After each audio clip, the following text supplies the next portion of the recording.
This video is brought to you by volunteeraudio.com, your #1 source for all things Harley Davidson audio.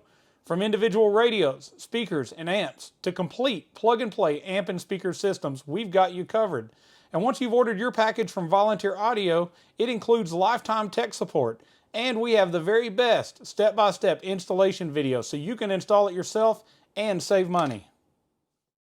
Hello, I'm Jay, owner of Volunteer Audio in Oliver Springs, Tennessee. We made a video here to show you how to remove the backbone cover in preparation to install an amplifier, to connect the power and ground wire to the battery and remove the upper cover over the battery, as well as how to mount and install your amplifier in your 2015 to 2023 Harley Davidson Road Glide. Let's talk about the tools we're going to need before you get started. We're going to need a zip tie cutter to cut some zip ties around the backbone cover. We're going to need two 8mm wrenches when we get to the amp plate to actually mount our amplifier in the fairing. We're going to need a 13mm socket and ratchet to remove the bolts above the battery cover. And we're going to need a #2 Phillips to make the connections at the battery. So let's get started in our video. Now, we already showed you in previous videos how to remove the outer fairing, the headlight, the radio, the speaker pods, and the gas tank and the seat. So here we are. If you haven't seen those videos, they're all available at volunteeraudio.com in our step-by-step video section. So definitely go there, check these videos out, and get to that point before you start this video. But if you've already watched those, let's continue on. So once our gas tank was removed, we exposed this backbone cover. You're going to see there are a couple strips of Tessa tape just going over it that we're going to need to cut and just kind of fold over out of the way. There may also be a couple zip ties that you need to cut as well. So depending on the year, sometimes there's zip ties, sometimes there's tape, sometimes there's both. Now we're going to simply unsnap this cover, exposing the electrical backbone of your Harley. This is the correct place to run any wiring from the front to the back of your bike. We don't want to put it where it will end up on the engine or get hurt.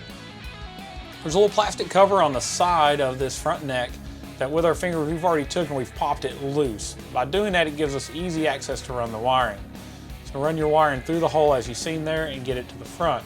We're also, as you notice here, that was our power and ground for our amp, but now we're running what's called the backbone speaker connector for our rear speakers. So feed it through the same location and up to the front, giving you access to hook it to your amp later. Now that we've got them routed through that neck, we're going to place it in this backbone tray. Make sure you just kind of move some of the factory wiring to the side, making sure that it's down in there enough that we can snap the cover back on when we're done. Same thing with our backbone speaker connector if you're running the rear speakers.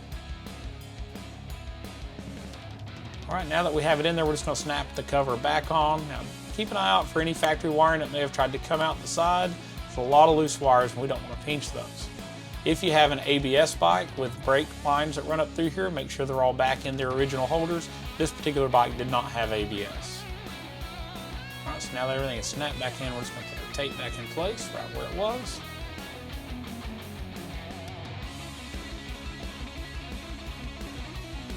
Let's move on to our battery cover. So we're going to remove the two 13mm bolts at the back of our battery cover. We're going to do this so that we can access the battery and connect our power and ground cable to the battery. We're going to unplug any electrical connectors that are on top of this cover, some of which just slide out of little clips. We're going to take our ECM and unsnap it, kind of set it over to the side.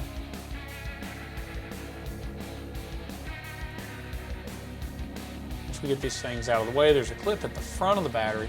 You simply just kind of slide that to the front and it'll let you take it off. Make sure that you hook the red cable to the red positive side of the battery. We're going to face that wire as we tighten it down toward the front of the motorcycle so that our cover will go back on correctly at the end.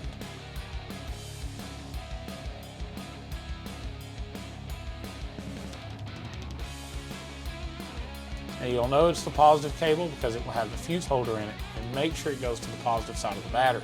Next, we're going to connect our ground, which is a black cable, to the negative side of the battery. You'll see most of the factory cables are also black. Again, when you tighten it down, make sure it's facing toward the front of the bike. That'll allow you an easier installation of your cover.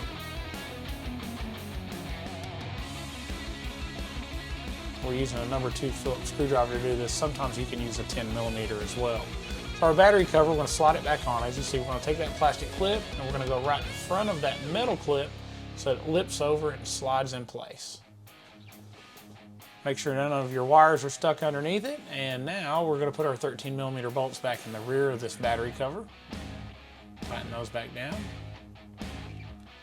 Start putting all of your electrical clips right back where you just removed them. So there's the one for our fuel sender. You're not going to have anything to plug into it to put your fuel tank back on later. Snap your ECM back in place and each one of the additional connectors. Now there's a void right in front of the battery.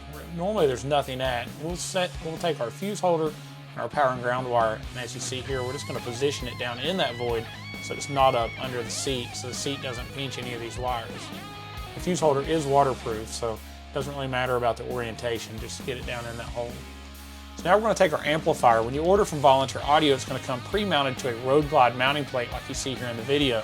You've already removed the 2 bolts we have in the front of it, and you'll see it's shaped just like the underside from where the radio was.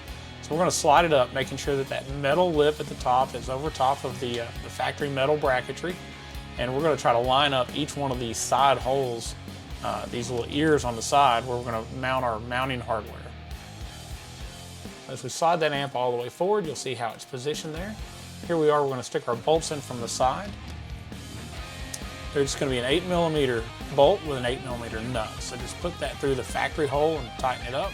We will need 2 8mm wrenches for this process.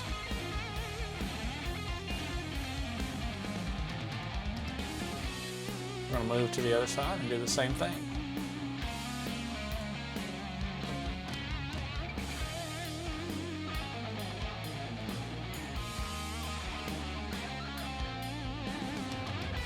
All right, so let's get this bolt tightened up. Now continue to watch this series. Our next video will show you how to make our connections and install our radio, as well as putting our gas tank back on as you follow through this series. Continue to watch. Like this video so other people will see it. YouTube will move it up higher in search results and more people will get help with their install just like you did by watching this video. Definitely subscribe to the channel to see other content similar to this. Install videos on how to put your own audio system in, videos where we show you our installs and the walkways at the end, as well as all the new Harley Davidson audio as it comes out. Thank you so much for watching our channel. Thank you for watching this video. Definitely reach out to us at 1-844-30-AUDIO if you have questions about what parts you would need to install in your Harley. You can also view all of our plug-and-play packages at volunteeraudio.com. Thank you so much for watching, and as always, God bless.